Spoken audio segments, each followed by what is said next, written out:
जय श्री राधे। जय जय श्री सीताराम। सभी सुधी भक्तों को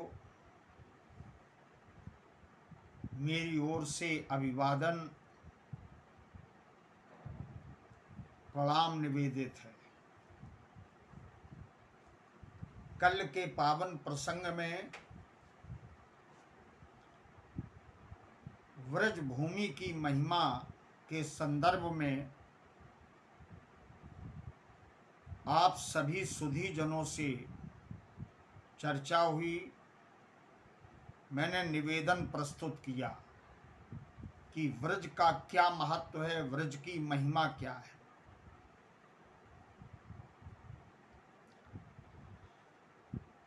आज उसी से संदर्भित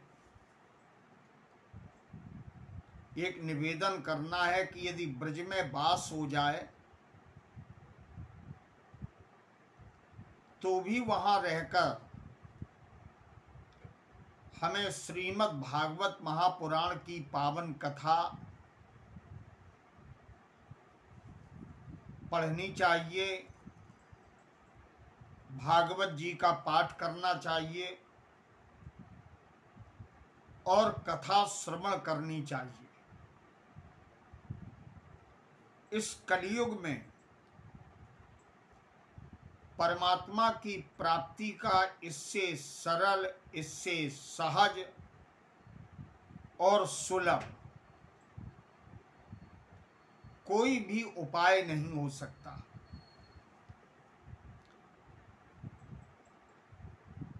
ये वो पावन चरित्र है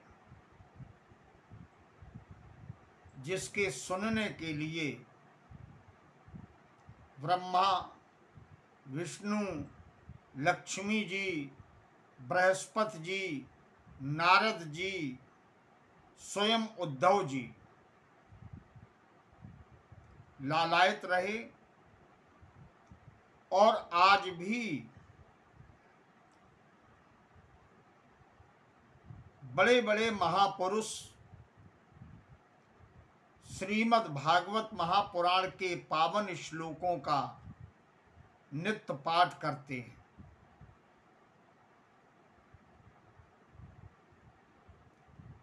मैं आपसे एक निवेदन करूं, महात्म में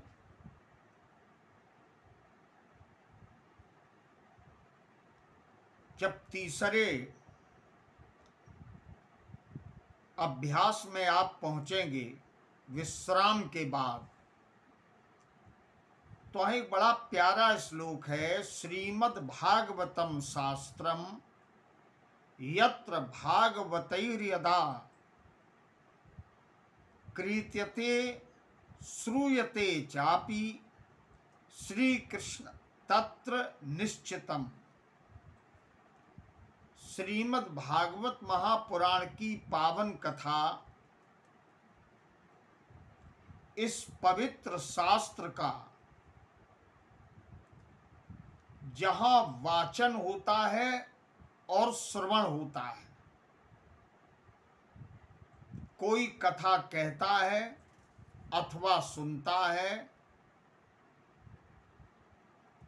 तो उस समय श्री कृष्ण तत्र, भगवान बांके बिहारी, तत्र माने वहां, निश्चितम निश्चित ही उपस्थित रहते हैं, उपस्थित हो जाते हैं।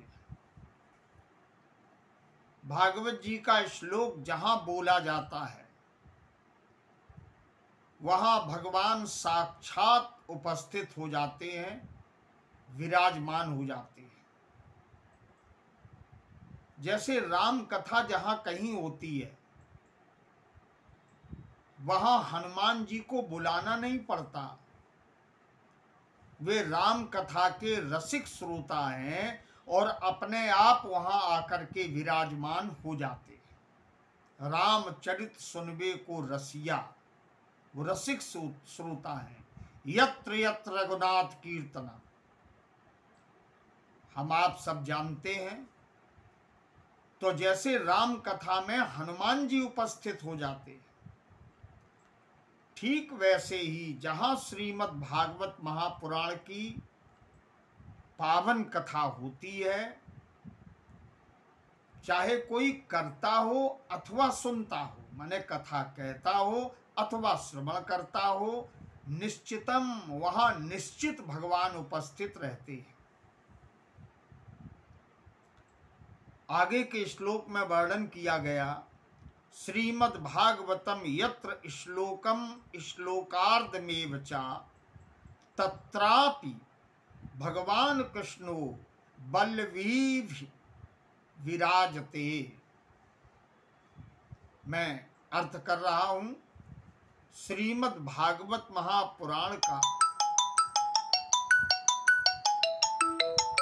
यत्र श्लोक, जहां एक श्लोक श्लोकार्ध अथवा आधे श्लोक का भी नित्य पाठ होता है, तत्रापि तत्र अपि वहां भी भगवान कृष्णो, वहां भी भगवान कृष्ण केवल अकेले नहीं, वल्लवी भी, वल्लवी अर्थात राधा रानी, भगवान कृष्ण राधा रानी के समेत वहां आकर के विराजमान हो जाते हैं कृपा करने के लिए। और केवल राधा रानी नहीं, और गंभीर अर्थ करेंगे तो जब राधा रानी उपस्थित होंगी तो राधा रानी की जो सखियां हैं, जो अष्ट गोपिकाएं हैं उनकी, वे भी वहां विराजमान हो जाती हैं। ऐसी इस पवित्र ग्रंथ की महिमा है। मैं निवेदन करूं, हमारे शास्त्र कहते हैं, सद्ग्रंथ कहते हैं कि यदि मानव जीवन मिले, भारतवर्ष में जन्म हो और इसके बाद भागवत की कथा वो न सुन पावे, तो उसे तो आत्महत्यारा ही मान लेना चाहिए। वो स्वयं अपनी हत्या कर रहा है। रामचरितमानस में भी बाबा तुलसी ने वर्णन किया, आत्माहनगत जात, कुछ आत्महंता होते हैं, अपने को ही गर्त में गिराते हैं। ठीक इसी प्रकार पवित्र भारतवर्ष में जन्म पाकर पाप के अधीन होकर या किसी दुर्गुण के अधीन रहने के कारण जिनका मन भागवत की कथा सुनने में नहीं लगता, वे तो अपने ही हाथों मानो अपनी हत्या कर लेते हैं।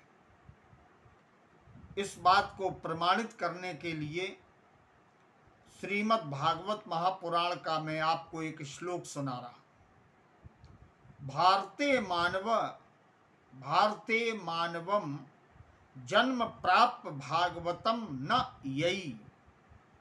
भारत में जन्म प्राप्त करके न यई, जो भागवत नहीं सुनते, श्रुतम पाप पराधीनई आत्मघातास्तु ते कृतः, वे आत्मघाती कहे जाते हैं। बड़ी महिमा है इस पवित्र पुराण की, जीवन पर्यंत गाया जाए तो भी हम इसको गा नहीं सकते, लेकिन अपने हितलाभ के लिए ही सही, यही सोच करके हमें भागवत की शरण में आना चाहिए। श्रीमद् भागवतम शास्त्रम नित्यम यही परिसेवितम, नित्यम रोजाना, यही जो परिसेवित माने सुनते हैं, सेवन करते हैं। यहाँ सेवन शब्द इसलिए प्रयोग किया गया, सेवन दो प्रकार से होता है। एक तो पढ़ करके, स्वयं कह करके, अथवा सुन करके। तो किसी भी प्रकार से करें, लेकिन नित्य इसका सेवन करना चाहिए। जैसे जब तक रोग समाप्त नहीं होता तब तक औषधि का सेवन नियमतः बताए गए वैद्य के क्रम के अनुसार रोगी को करना पड़ता है। ठीक उसी प्रकार से जब तक ये भवरोग समाप्त न हो जाए, जब तक बार बार भव रोग प्राप्त जहां होते हैं, ऐसे संसार में आने जाने का क्रम जब तक बंद ना हो, तब तक ये हमें नितराम शाश्वत अनवरत इस कथा का सेवन करना चाहिए। नित्यम यही परिसेवितम, और जो नित्य इस कथा का सेवन करते हैं, चाहे सुन करके, चाहे पढ़ करके, चाहे इसके मूल श्लोकों का पाठ करके, अथवा वक्ता बन करके, पितुर मातुश्च, वे अपनी पिता, अपने पिता के कुल को, और मातश्च, माता के कुल को, भार्याया, और पत्नी के कुल को, इन तीनों कुलों को सुतारिता, भवसागर से पार कर देते हैं। कितनी बड़ी महिमा है श्रीमद् भागवत महापुराण की। जिस घर में एक श्रोता अथवा कोई वक्ता जन्म ले लेता है, तो उसकी माँ, उसके पिता और उसकी पत्नी, इन तीनों का जो कुल है, जो वंश है, वो भवसागर से पार हो जाता है। तीनों कुलों का भली भांति उद्धार कर देता है ऐसा मनुष्य। यदि विद्या चाहिए तो ब्राह्मण के लिए श्रीमद् भागवत महापुराण का अध्ययन, वाचन, श्रवण विद्या की वृद्धि करता है। क्षत्रिय लोग यदि सुनते हैं तो शत्रुओं पर विजय प्राप्त करते हैं। वैश्य यदि इसको सुनते हैं, इसके मूल प्रसंग से जुड़ते हैं, तो धन और धान्य बढ़ता है, व्यापार बढ़ता है। और यदि चातुर्वर्ण, चौथा वर्ण श्रवण करता है, तो रोग से उसे मुक्ति मिलती है और स्वस्थ हो जाता है।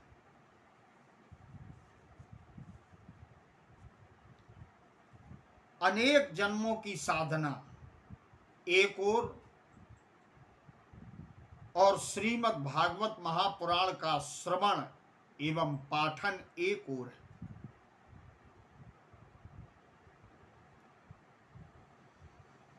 इस कथा का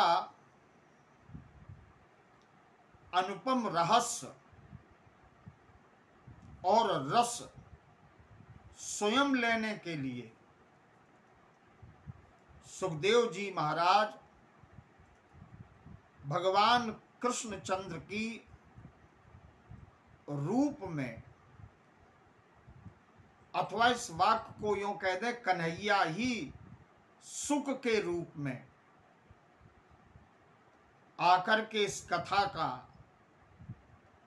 स्वयं भी अमृत पीते हैं और कथा के लोलुप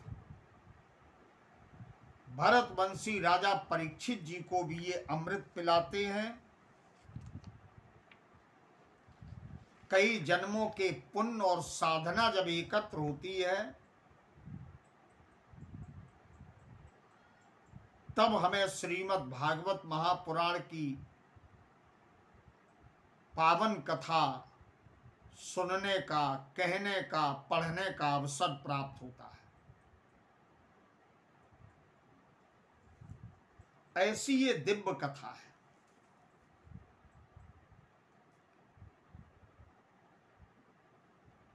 अच्छा, इस कथा का श्रवण यदि केवल 7 दिन में नहीं कर सकता, तो यदि कोई सकाम पुरुष, यद्यपि भागवत सकाम भाव से नहीं सुननी चाहिए, लेकिन यदि कोई सुनता है तो भागवत जी में उसकी विधि भी बताई गई। प्रायः लोग जो कह देते हैं कि भागवत जी की कथा 7 दिन ही होनी चाहिए, इस प्रसंग को, इस बात को, इस चर्चा को शास्त्र हमारे काट देते हैं। विशेष नियम कुछ अलग हैं और सप्ताह पारायण का नियम कुछ अलग है, लेकिन भागवत जी की कथा विघ्न विनाश के लिए यदि सुननी है अथवा मूल पाठ करना है, तो प्रतिदिन चतुर्थ स्कंद के 19वें अध्याय अर्थात पृथु विजय का पाठ भागवत के मूल पाठ के प्रारंभ में और भागवत के मूल पाठ की समाप्ति के बाद जरूर करना चाहिए। और इसका क्रम है, भागवत की कथा मूल पाठ की चर्चा मैं कर रहा हूं। 4 दिन में भी, 5 दिन में भी, 11 दिन में भी, 12 दिन में भी, 8 दिन में भी और 2 दिन में भी। जो 2 दिन में भागवत का मूल पाठ करता है उसके चित्त की वृत्तियां निरुद्ध हो जाती हैं। जो योग की सिद्धि करना चाहे उसे अनवरत 2 दिन में भागवत का संपूर्ण मूल पाठ कर लेना चाहिए। पराभक्ति प्राप्त करनी चाहे तो भी 2 दिन, और यदि हरि प्रेम प्राप्त करना चाहे तो सामर्थ्य इतनी अधिक बढ़ा ले कि 1 दिन में ही संपूर्ण भागवत का पाठ 24 घंटे में यदि वो कर सकता है तो उसे हरि प्रेम 1 दिन में भी प्राप्त हो सकता है।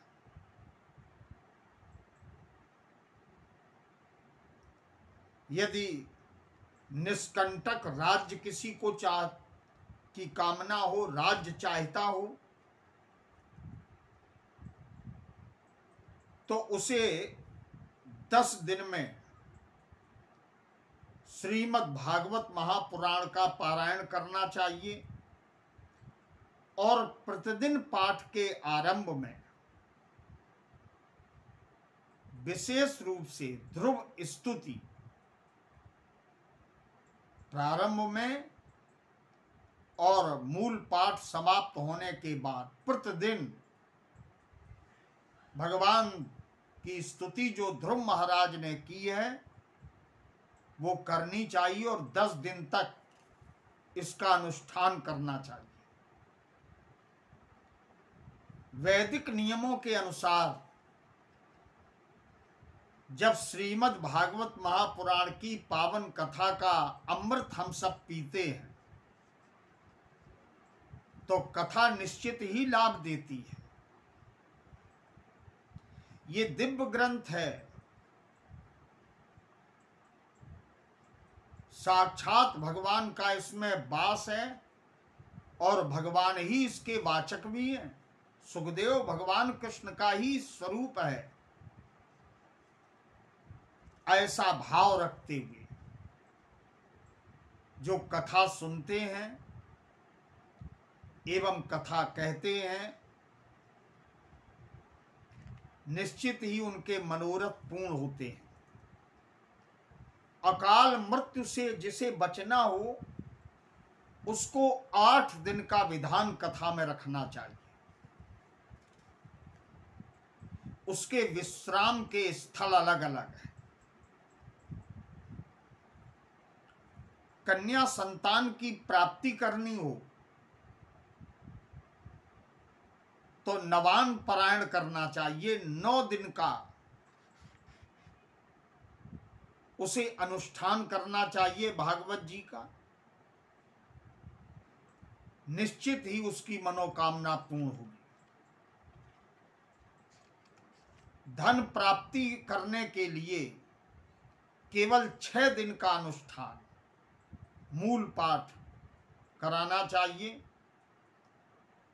संपूर्ण कामनाओं की प्राप्ति के लिए 5 दिन का अनुष्ठान, लेकिन शर्त है कि 5 दिन में भागवत के 18,000 श्लोकों का मूल पाठ जरूर होना चाहिए। दरिद्रता नष्ट करनी हो, गरीबी नष्ट करनी हो तो 8 दिन में भागवत का मूल पाठ होना चाहिए। यह हमारे शास्त्रों का विधान है। और जब वैदिक नियम से, शास्त्रीय पद्धति से, यथोचित ढंग से भागवत जी का पाठ होगा, भागवत की कथा का अमृत भक्त पिएंगे, तो आज भी भागवत जी में ये सामर्थ्य है कि ये कल्प वृक्ष है, मनोकामना की पूर्ति करती है। यदि किसी के ऊपर ऋण है और ऋण से वो मुक्त होना चाहता है, छुटकारा पाना चाहता है, तो उसको 13 दिन तक श्रीमद् भागवत महापुराण के मूल श्लोकों का पाठ अपने घर में कराना चाहिए या स्वयं करना चाहिए। लेकिन 13 दिन में शुभ मुहूर्त से प्रारंभ करें। पहले दिन किस स्कंद पर कहाँ विश्राम लेना है, इसकी चर्चा भी समय मिलेगा तो अगले वीडियो में मैं करूंगा। और इस प्रकार से जो करता है निश्चित उसे फल प्राप्त होता है। सब प्रकार की आपत्तियों से मुक्ति पाने के लिए 14 दिन का अनुष्ठान करना चाहिए।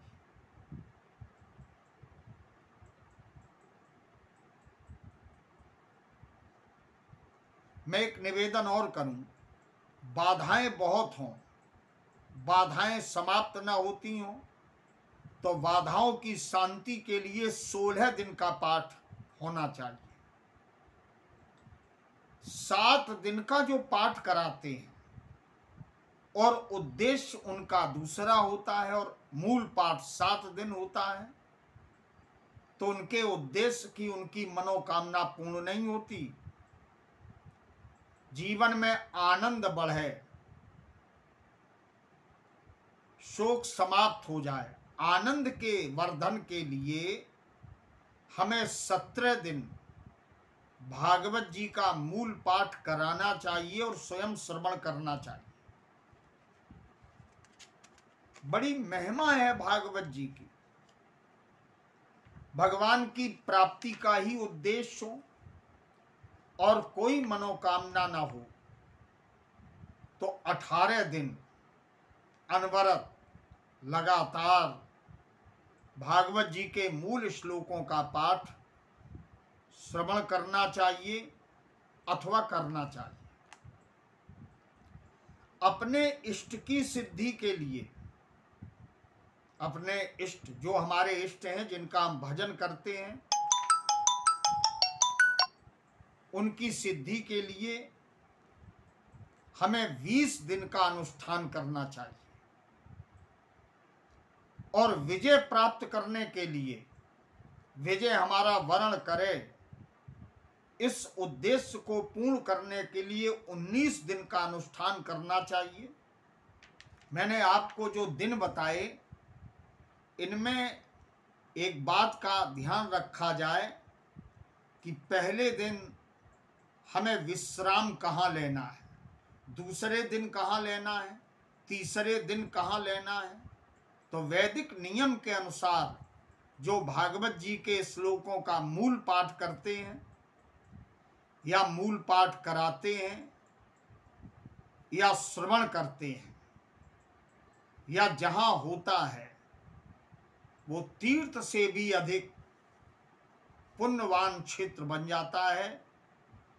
इन्हीं शब्दों के साथ आज की चर्चा को विश्राम देते हुए कल पुनः आपके बीच चर्चा करूंगा। वीडियो अधिक लंबा न हो, इसका ध्यान रखते हुए मैं अपनी वाणी को विराम दे रहा हूं।